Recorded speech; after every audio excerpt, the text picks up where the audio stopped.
ബോൺജോർണോ. അപ്പം ഇന്ന് cleaning day ആണ്. അപ്പോൾ ക്ലീനിങ് ആണ് സ്റ്റാർട്ട് ആയിട്ടുണ്ട്. നേരം വെളുത്തു, ചായ കുടി കഴിഞ്ഞു. അപ്പോൾ ക്ലീനിങ്ങിന് ഇറങ്ങി. അപ്പോൾ നമ്മൾ ബാത്റൂമിൽ നിന്നാണ് തുടങ്ങുന്നത്. ബാത്റൂമിൽ ബേസിൻ്റെ അവിടെയുള്ള മിറർ ആദ്യം കുറച്ചൊരു ക്ലാരിറ്റി കുറവുണ്ടായിരുന്നു. അപ്പോൾ അതിന് നമ്മളൊരു ലിക്വിഡ് ഉണ്ട്, സ്പ്രേ ചെയ്തിട്ട് അത് നല്ല രീതിയിൽ തുടച്ച് ഡ്രൈ ആയി എടുത്തു കഴിഞ്ഞാൽ നല്ല ക്ലിയറിൽ വരും.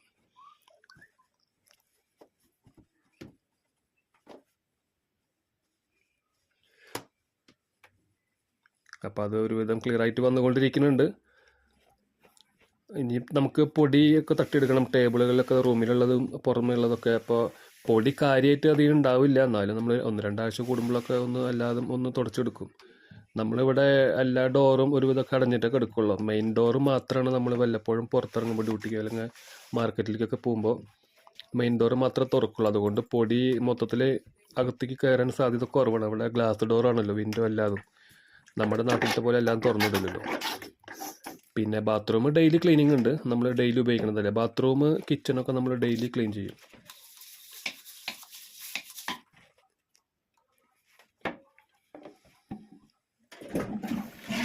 പിന്നെ നമ്മളെ വാഷിംഗ് മെഷീൻ ഉണ്ടല്ലോ, വാഷിംഗ് മെഷീൻ്റെ ഡോറ് അത് എപ്പോഴും ശ്രദ്ധിക്കണം. അതാരും അങ്ങനെ അധികം ശ്രദ്ധിക്കാറില്ല, ഞാനും ഇടയ്ക്ക് വിട്ടു പോകാറുണ്ട്.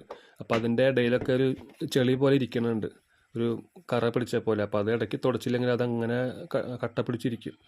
പിന്നെ നമ്മൾ ലിക്വിഡൊക്കെ ഒഴിച്ച് അത് നന്നായി തുടച്ചെടുക്കണം, കുറച്ച് ടൈം എടുക്കും. അപ്പം അങ്ങനെ നമ്മുടെ ക്ലീനിങ് തകൃതിയായിട്ട് നടക്കുന്നുണ്ട്.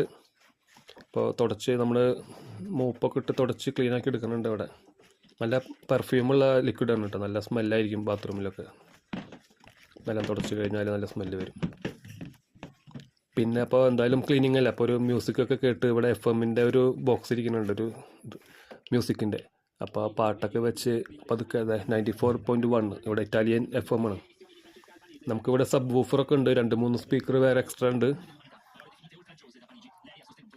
അപ്പോൾ പാട്ടൊക്കെ നല്ല തകൃതിയിൽ വെച്ചിട്ട് അപ്പോൾ നമുക്കൊരു എനർജി വരും ക്ലീൻ ചെയ്യാൻ വേണ്ടിയിട്ട്. അല്ല, ക്ലീൻ ചെയ്ത് കഴിഞ്ഞാൽ നമുക്കൊരു പ്രത്യേക ഒരു സന്തോഷം വരും കേട്ടോ, ഒരു പോസിറ്റീവ് എനർജിയൊക്കെ വരും. നമ്മൾ കൂളിയൊക്കെ കഴിഞ്ഞ് ഇറങ്ങുമ്പോൾ ഒരു സന്തോഷം ഉണ്ടാവില്ല, മനസ്സന്തോഷം. അതുപോലെ ക്ലീനിങ് കഴിഞ്ഞാലും അതുപോലെ നമുക്ക് ഇപ്പോൾ വീട്ടിൽ ചുറ്റോറും പറമ്പൊക്കെ ഉള്ളവരാണെങ്കിൽ ആ പറമ്പൊക്കെ ഒന്ന് വൃത്തിയാക്കി കൂട്ടിക്കളഞ്ഞാൽ കാണുമ്പോൾ തന്നെ ഒരു സന്തോഷമാണല്ലോ. അപ്പോൾ നമ്മുടെ ബാത്റൂമൊക്കെ കഴിഞ്ഞ് ഇപ്പോൾ റൂം, ഹാളൊക്കെ ജസ്റ്റ് ഒന്ന് നമ്മൾ മെഷീൻ വെച്ചിട്ട് വാക്വം പിടിച്ചിട്ട് ക്ലീൻ ആക്കിക്കൊണ്ടിരിക്കുന്നു. അങ്ങനെ ഇവിടെ നമ്മുടെ റൂമിൽ തൊട്ടടുത്ത് തന്നെ ഒരു സ്റ്റുഡിയോ, അതായത് ചെറിയൊരു ഓഫീസ് പോലെ എല്ലാവർക്കും പബ്ലിക്കായിട്ട് ഉപയോഗിക്കുന്നത്. അപ്പോൾ അതുണ്ട്. അതും അങ്ങനെ ആരും ഉപയോഗിക്കാറൊന്നുമില്ല. അപ്പോൾ സ്വന്തമായിട്ട് ലാപ്ടോപ്പും കമ്പ്യൂട്ടറൊക്കെ ഉള്ള ആൾക്കാരല്ലേ, അപ്പോൾ ഇതധികം ഉപയോഗിക്കാറൊന്നുമില്ല. എന്നാലും പൊടിയൊക്കെ ഒന്ന് തട്ടി ക്ലീൻ ആക്കണമെന്ന് മാത്രം.